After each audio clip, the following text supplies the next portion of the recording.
Could you revisit the mask issue one more time? At one point, I thought I heard you talking about masks not being very effective unless you know how to use them. And there's So, lots of problems with that.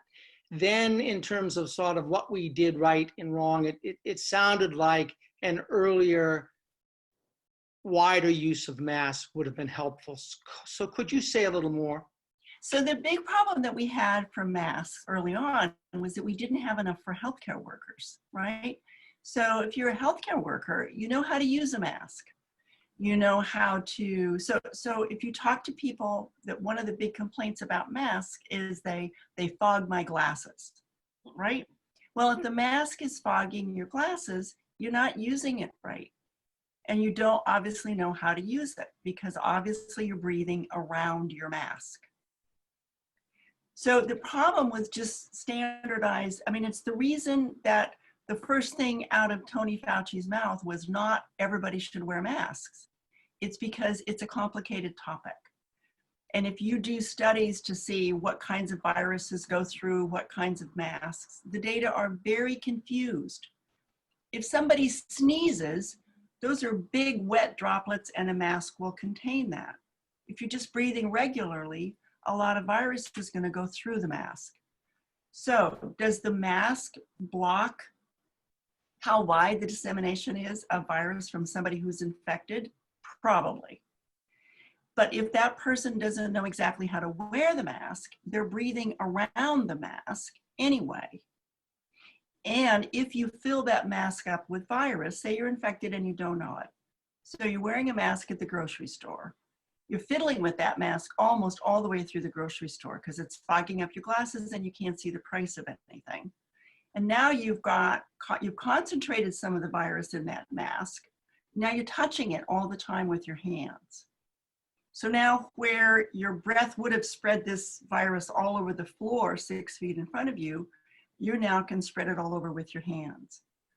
Now, population-based mask usage, if everybody wears a mask, is it going to help? Maybe, probably. But the biggest problem early on is that we didn't have enough masks for people who do know how to use them, who really could have benefited from that. So if you were in a hospital and you were transporting somebody and you knew this person was positive for virus, you needed the kind of mask that you could put on a patient just to keep them from spreading it through the hospital. We didn't have those masks. So that was a big problem. It's very possible that for the general public, a more appropriate protection is a shield, is a face shield. So I think, so mask use, it's become very politicized now, right? I mean, if you're a good citizen, you're going to wear a mask, and if you're a bad citizen, you're not wearing a mask. Right. And that's really, it's not that simple.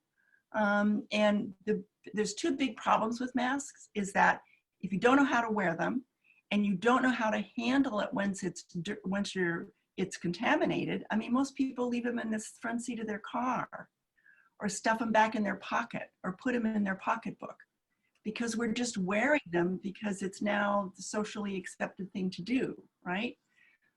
The other problem with masks is that it might have people feel too protected. So now when you get on that elevator, you're standing too close to somebody. Or now when you go to a Trump rally, you're standing too close to that person next to you. So it creates kind of a false sense of maybe security behind a barrier. So I think big population studies indicate it might help, but I think there's not nearly enough education behind mask usage to make them really effective. Can you see how complicated it really is? Yes, I was going to ask you for a quick course on how to wear a mask correctly, but I have a feeling that may not be possible. You should fiddle with your mask until it doesn't fog your glasses. And then when you take it off, don't touch it, right? And then put it someplace. Assume you're infected.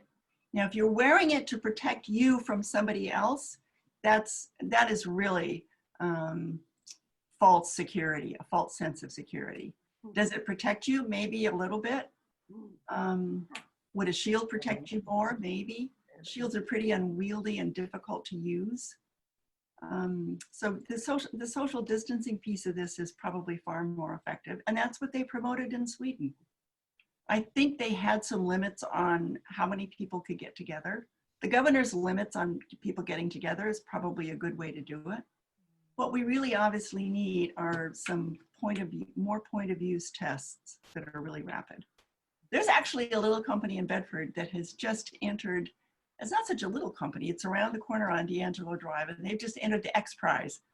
And they're trying to develop a $1 point of use 20-minute test.